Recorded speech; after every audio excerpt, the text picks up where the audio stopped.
Eh bien, bonjour tout le monde. Aujourd'hui, c'est un BAM un peu particulier qu'on vous présente avec Sandrine et Pascal et Jean-Claude derrière la caméra, parce que, à cause du Covid, une fois de plus, on ne peut pas se voir en vrai. Mais sachez qu'on est tout près de vous et qu'on se réjouit déjà à l'idée de vous revoir. À bientôt.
Le désert.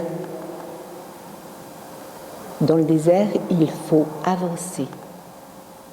On ne s'arrête que lorsqu'on est obligé. Il faut choisir le lieu où on s'arrête. Parfois, il y a des mirages dans le désert. On croit voir quelque chose, on pense que c'est vrai et on découvre qu'il n'y a rien. Il faut avancer, se laisser guider. Le désert abrite les promesses, les plaintes, les regrets. Dans le désert, le peuple de Dieu a reçu les 10 meilleures façons de vivre. Il a reçu aussi la manne et l'eau que Dieu leur donnait. Dieu leur donnait et le peuple de Dieu recevait. Dans le désert, le peuple de Dieu a beaucoup obéi et beaucoup désobéi. Et Dieu a dit à Moïse, « Tu guideras mon peuple dans le désert, mais tu n'arriveras pas sur la terre que je vous promets. » Et Moïse a guidé le peuple de Dieu dans le désert. Moïse a dit de Dieu,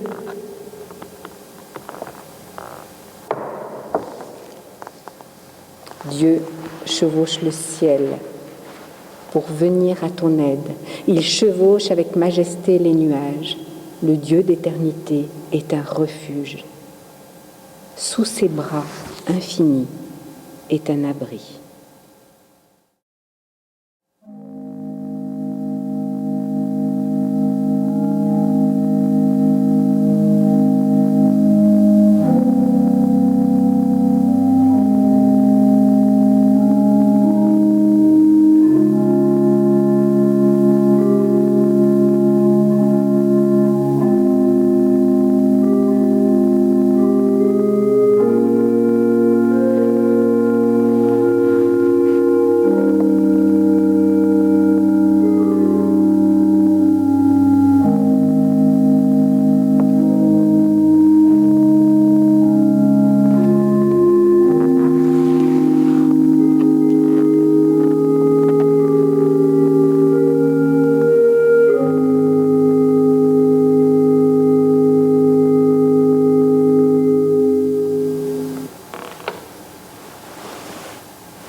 terre.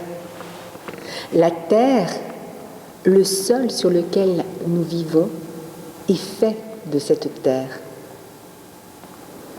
Sans la terre, nous ne pourrions pas vivre. Dans la terre, on plante et la plante prend racine. La terre reçoit la graine, la transforme et cela donne toutes sortes de choses, toutes sortes de plantes qui nous nourrissent. Grâce à la terre, nous aussi, nous sommes vivants. Et quand notre vie se termine, nous retournons à la terre. Lorsque le peuple de Dieu est sorti du désert, il a appris à marcher sur la terre. Il a voulu planter et vivre de la terre. Il a voulu s'arrêter et arrêter de déambuler comme il l'avait fait dans le désert. Et il a voulu dire, ici, c'est chez moi. Dieu avait dit à Moïse qu'il ne verrait pas la terre promise. Quand ils allaient sortir, Moïse a dit « Je ne traverserai pas le Jourdain, au-delà duquel est la terre que Dieu vous a promis. » Alors, Moïse a pris Josué, il l'a amené vers lui et il lui a dit « C'est toi qui guideras le peuple vers la terre promise, vers la terre que Dieu nous a donnée. » Et il lui a encore dit, l'Éternel marchera lui-même devant toi, il sera lui-même avec toi, il ne te délaissera point, il ne t'abandonnera pas, ne crains pas et ne t'effraie pas.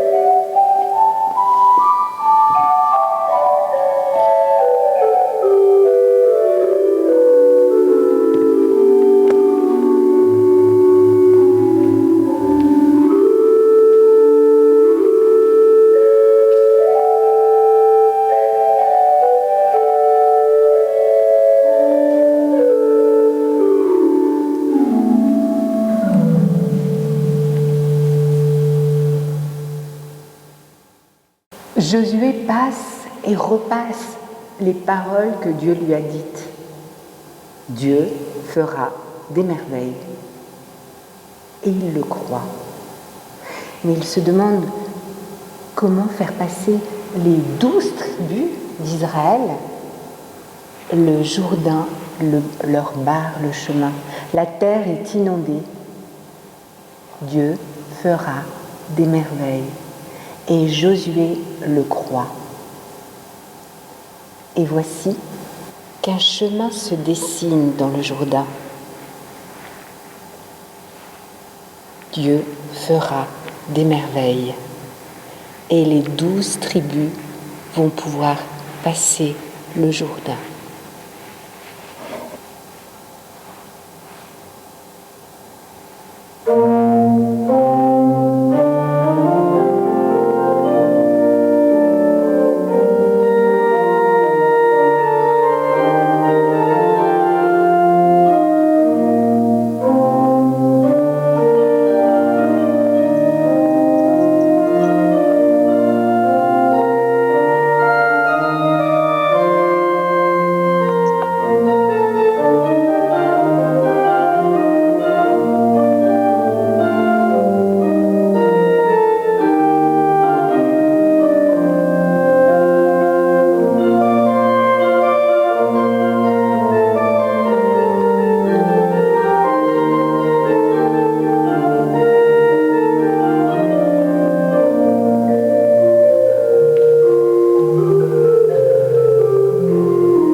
tribus sont passées. Alors, chacune des tribus va chercher une pierre. Cela fait 12 pierres. Et Josué les empile au milieu du Jourdain. On dit qu'elles y sont encore.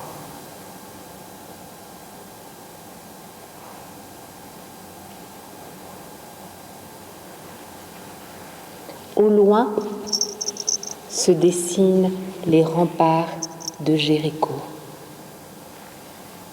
Et Josué les contemple et Josué se dit comme ils sont hauts.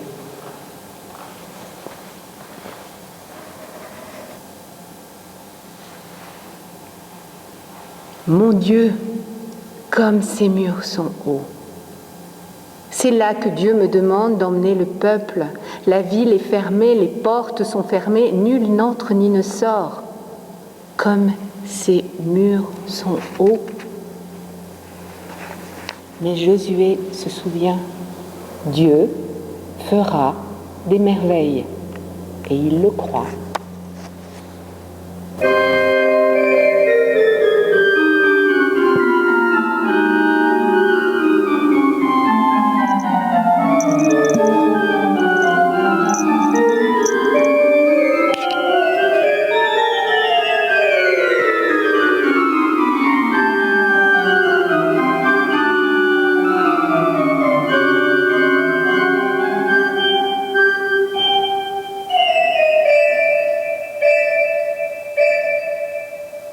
Dans les ruelles de Jéricho, 2 hommes se faufilent.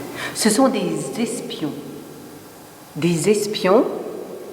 qui ont été envoyés par Josué pour repérer les lieux. Mais les soldats du roi savent, par le roi, que 2 espions sont entrés dans la ville et ils les cherchent.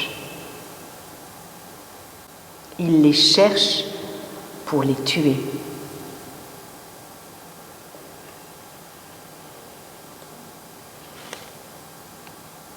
Alors, les 2 espions frappent chez une femme. Cette femme s'appelle Rahab. Elle habite sur les remparts.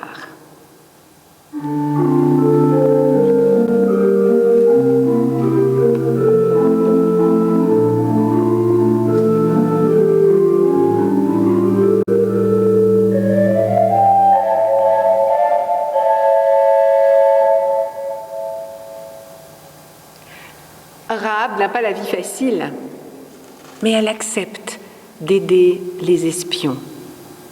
Elle accepte de les aider, elle les fait monter sur le toit et les cache avec un drap.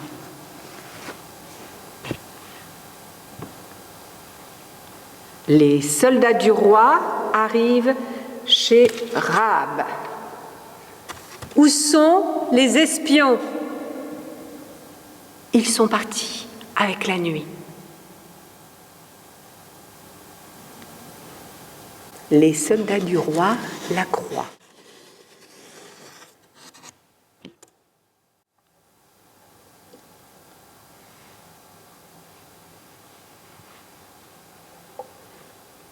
Les 2 espions sont reconnaissants envers Rahab. Tu nous as sauvé la vie.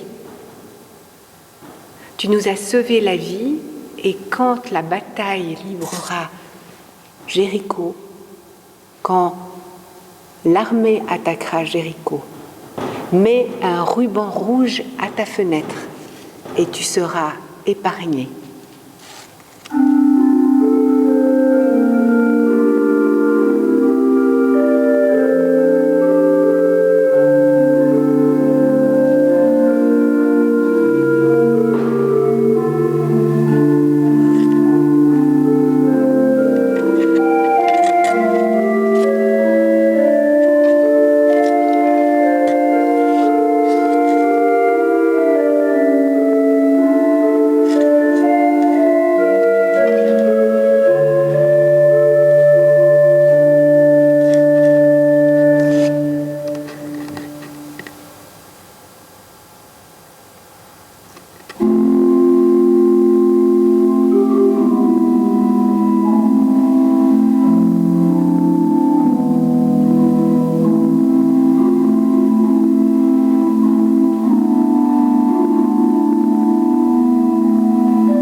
les hommes et les femmes autour de Josué sont découragés. Notre courage a fondu comme le miel au soleil. Et soudain, un étrange cavalier apparaît. C'est le chef des armées de Dieu.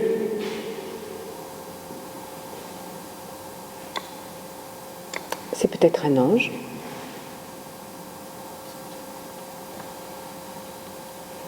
Il dit à Josué, « Le Seigneur te donnera la victoire. » Et Josué le croit. Josué comprend que ce n'est pas lui qui va avoir la victoire, mais que Dieu la lui donnera à sa manière. Josué écoute ce que Dieu lui demande et il l'explique au peuple de Dieu. Voilà ce que nous allons faire.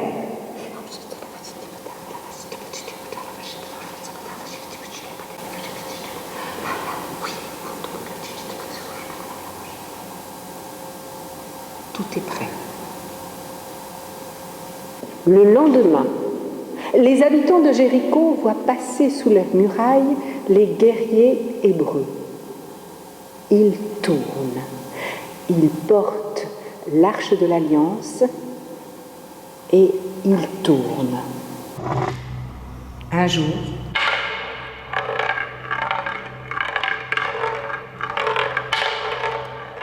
deux jours, 3 jours, 4 jours, 5 jours. Il tourne 6 jours durant. Pendant 6 jours, il tourne. Et le 7e jour, il s'arrête. Plus un bruit. Le silence.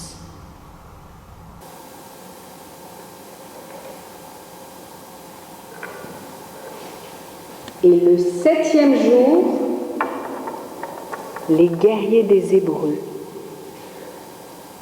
font 7 fois le tour des remparts et les prêtres sonnent du cor.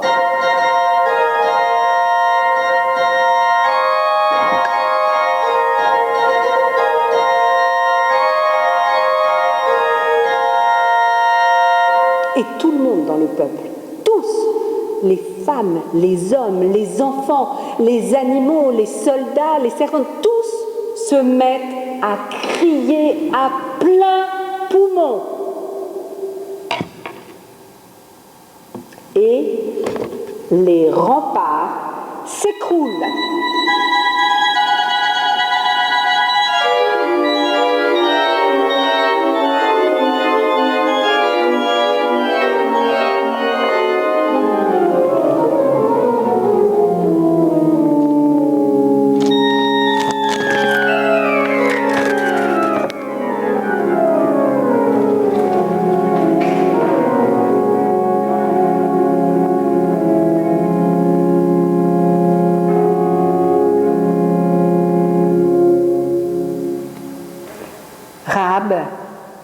La femme qui avait hébergé les hommes du peuple de Dieu a été épargnée grâce au ruban rouge.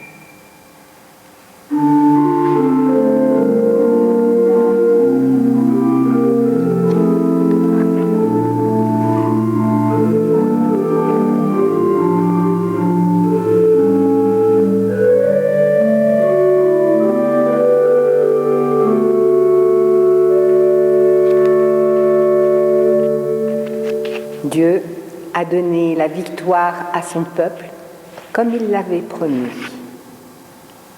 Et après, Dieu a besoin des hommes qui croient en lui. Mais l'histoire n'est pas finie. Les aventures de Josué ne sont pas terminées. Plus tard, on raconte que Josué, avec l'aide de Dieu, a arrêté le soleil.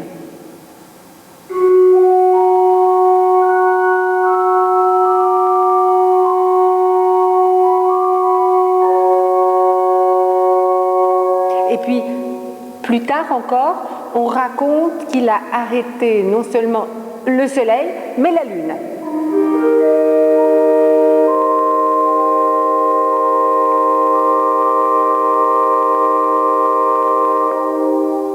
Le peuple, derrière Josué, a livré des batailles et il a gagné les batailles. Et un jour, cela s'est arrêté. Plus de batailles, plus de cris, plus de murs qui s'écroulent. La terre s'est reposée de la guerre.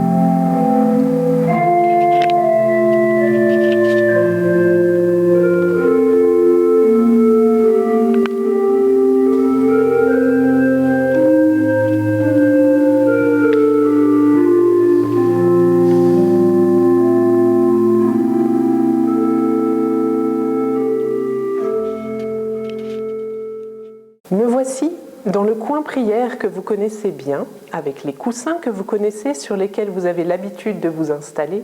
Vous voyez au centre le collier habituel. Il y a derrière moi les pierres que nous utilisons parfois pour prier. Il y a la tente, il y a la maison de prière. Mais vous êtes chez vous. Vous n'êtes pas dans le coin prière. C'est l'occasion de nous rappeler qu'on peut prier partout, n'importe quand. Il n'y a pas besoin d'être le samedi au BAM, dans le coin prière pour prier. Vous pouvez prier maintenant avec moi et vous pouvez prier n'importe quand, où vous voulez. Je vous invite maintenant à me rejoindre par le cœur et par la pensée pour que nous puissions prier ensemble. Vous pouvez fermer les yeux, prendre une grande inspiration.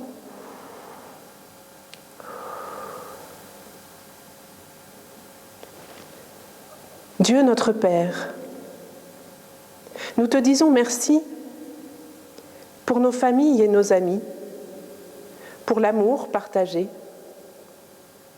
Nous te disons merci pour nos enseignants, pour nos soignants, pour nos dirigeants, pour toutes celles et ceux qui œuvrent de manière parfois peu visible à ce que nous puissions continuer à vivre aussi bien que possible.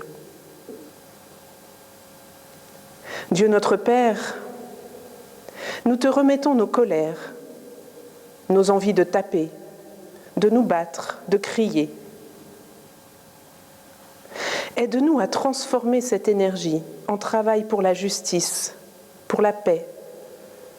Aide-nous à la transformer en envie de relation, en amour. Aide-nous à changer parfois notre regard sur les gens et sur les situations qui nous énervent. Donne-nous l'attention pour entendre ta voix au milieu de tout le brouhaha qui nous entoure. Dieu notre Père, nous nous confions à toi tels que nous sommes. Amen.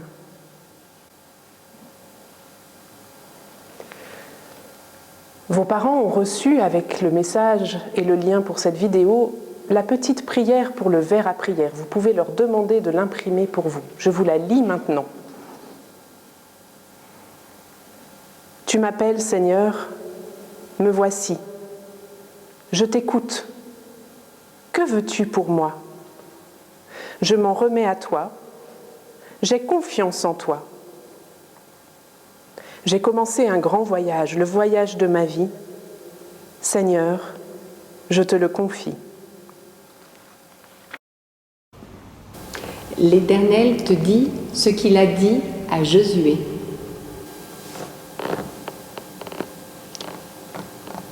Je marcherai devant toi, je serai moi-même avec toi. Je ne te délaisserai pas, je ne t'abandonnerai pas, et ne sois pas effrayé. Ne sois pas effrayé.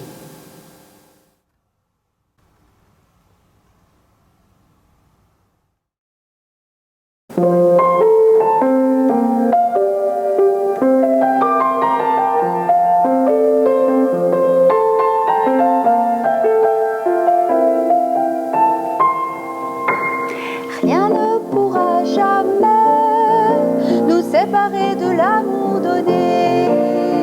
Rien ne pourra jamais nous priver de la liberté. Ni le malheur, ni l'inquiétude, ni toute la souffrance qui nous vient d'ailleurs. Aucune faim, aucune misère, ni les dangers que redoutent les veilleurs. Rien ne pourra jamais nous séparer de l'amour